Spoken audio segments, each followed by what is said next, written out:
So in the last video we talked about the various remakes and spin-offs of the George Romero Dead series, but none of those series have had as much impact as the Return of the Living Dead series, the original of which was filmed right behind me at the fictional Unita Medical Supply Center. The cemetery was actually right down the street, although it was a set, so there's actually nothing there. These films, much like the Romero films themselves, have had a rather sketchy timeline and continuity, so today we're going to walk through those. After Night of the Living Dead, John Russo and George Romero had conflicting ideas about where to take a sequel, so they parted ways. Romero retained the copyright to calling his movies Of the Dead, which Russo got claim to the phrase Living Dead, hence the title of this movie. And although John Russo was involved in the story of 1985's original Return of the Living Dead, it was written and directed by Dan O'Bannon, who also played a big part in the Alien series. We get a nice big bold indicator telling us the movie takes place on July 3rd, 1984, and the movie basically takes place all on the same day. We're told that Night of the Living Dead was based on real events and the government created a chemical called 2,4,5-trioxin, which animates the dead, and somehow George Romero found out and changed the facts in order to not get sued. They tried to dispose of the bodies, but accidentally shipped the barrels to this medical supply facility, and good old Freddy and Frank accidentally open one. The gas animates one of the facility's cadavers and also turns the boys sick. They chop up the cadaver and take it to the mortuary next door and burn it up, releasing the gas into the sky, which then promptly rains down and reanimated a whole cemetery's worth of zombies who then attack our heroes and their punk rock friends. Here's the thing though, these are very different creatures than Romero envisioned. Anyone complaining about modern running zombies has this movie to blame. Although the Hinsman zombie in Night showed a little burst of speed, no American movie shows zombies full on running before this film. And also shooting them in the head doesn't kill them. In fact, not much outside of burning them down and nothing will kill them, including chopping them up into pieces, so if you face them, well, you're basically screwed. Finally, these zombies, which the film actually calls zombies, can talk, although they mostly say one thing. Real quick, go ask somebody what a zombie eats, and I guarantee you, they'll answer wrong. In Romero's movies and countless other zombie movies, including the Walking Dead series, zombies eat the flesh of the living, or they rip them open and eat out their insides. But if you ask anyone you know, they'll tell you that zombies eat brains. That's because in the Return series, zombies not only eat brains, they're constantly saying, brains, and more brains. You see, it hurts to be dead, and eating brains makes the pain stop. Anyway, this guy here, he's called the Tar Man, and he gets his head knocked off. This is Ernie, he runs the morgue, and if you pay close enough attention, he's also a Nazi. Our heroes finally call the number on the side of the canister, only to discover that the military's method for dealing with the situation is, severe. A mere 3 years later, we get a sequel in the form of Return of the Living Dead Part 2. There's no handy title screen showing a date, so it's pretty safe to say that it's set in the year of its release, 1988, since everything about it screams 80s. The film starts off with another barrel of 2,4,5-trioxin being lost, possibly one of the very same ones from the supply company recovered from a blasted-out city. A lot of people think that this one takes place in a separate continuity from the first, but there's a few connecting tissues. The biggest is the appearance of Colonel Glover, who sees the barrel and says, "Not again." Also, on a more minor note, the main little kid character and his sister have the last name of Wilson, which is the same as Clue Gallagher's characters from the first, and it's been stated behind the scenes that the families are related. The confusing aspect of the continuity is the recasting of James Karen and Tom Matthews as totally new characters who basically go through the same scenario as their characters in the first movie, even stating that everything seems familiar. We get a new Tar Man with an updated face, but there's really not much consistency with the first film with the other zombies. Although they occasionally move quickly, they don't really seem to be able to run anymore. They sure do talk a lot though, again, mostly just saying brains and variations of that. It's a lot safer of a film, very close to a PG rating without any of the punk rock sensibilities of the first film, and quite a few more overt attempts at humor. Attempts. Our heroes finally discover that electricity will kill the zombies, and they lead them to the town power plant, killing all of them, but not before a hilarious Michael Jackson zombie cameo.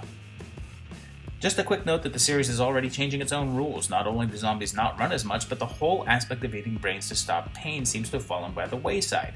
These zombies seem goofier and more rambunctious, like they're eating brains just because they like them.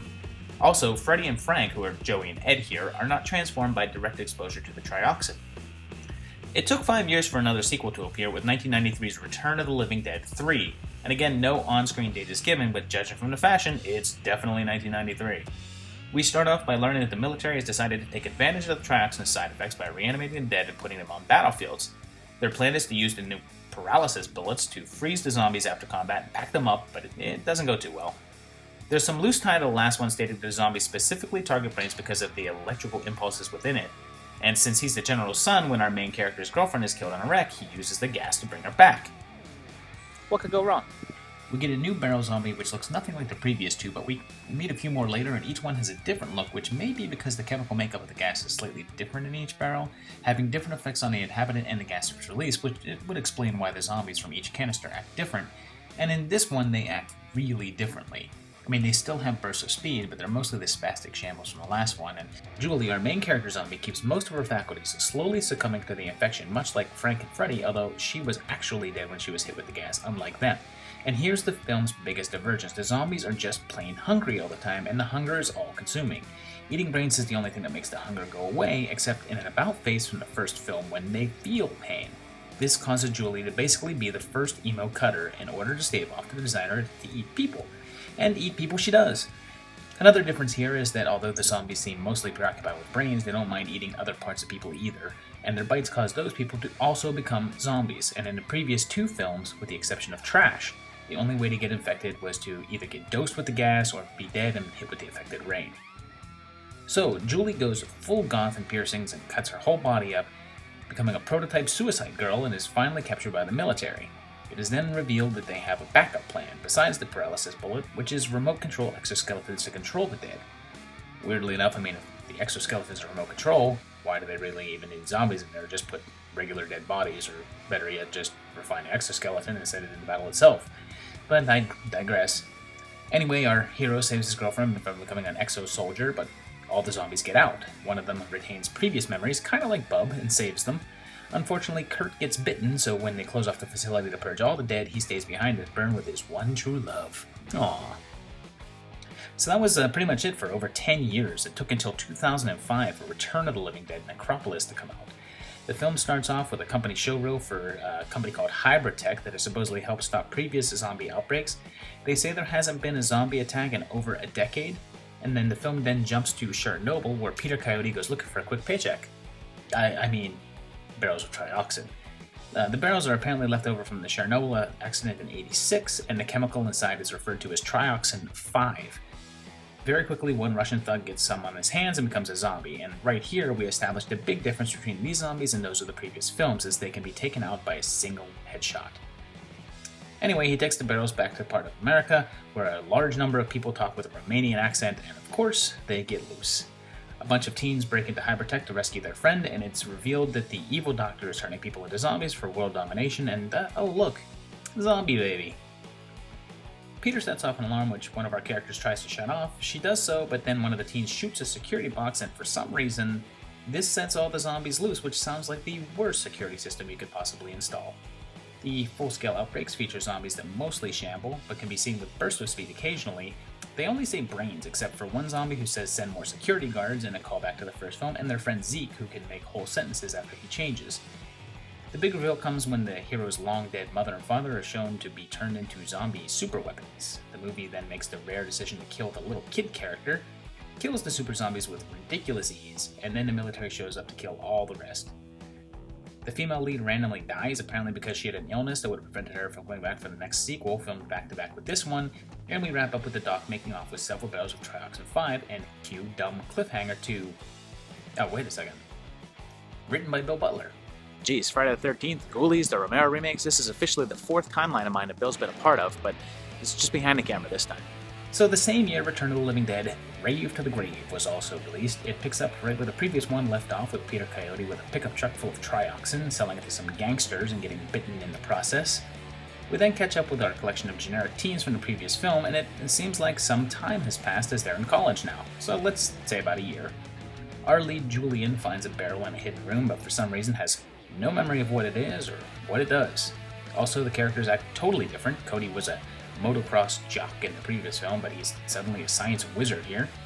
Anyway, the kids come up with a total genius idea of turning trioxin into a drug called Z, which they then sell all over campus. The drug naturally turns people into zombies, and for some reason, characters who fought off a zombie horde in the last movie now have no idea what they are when they encounter them. The zombies follow the trend of the last film with slow mannerisms, the ability to talk in either full sentences or not at all, depending upon what the script calls for at the time.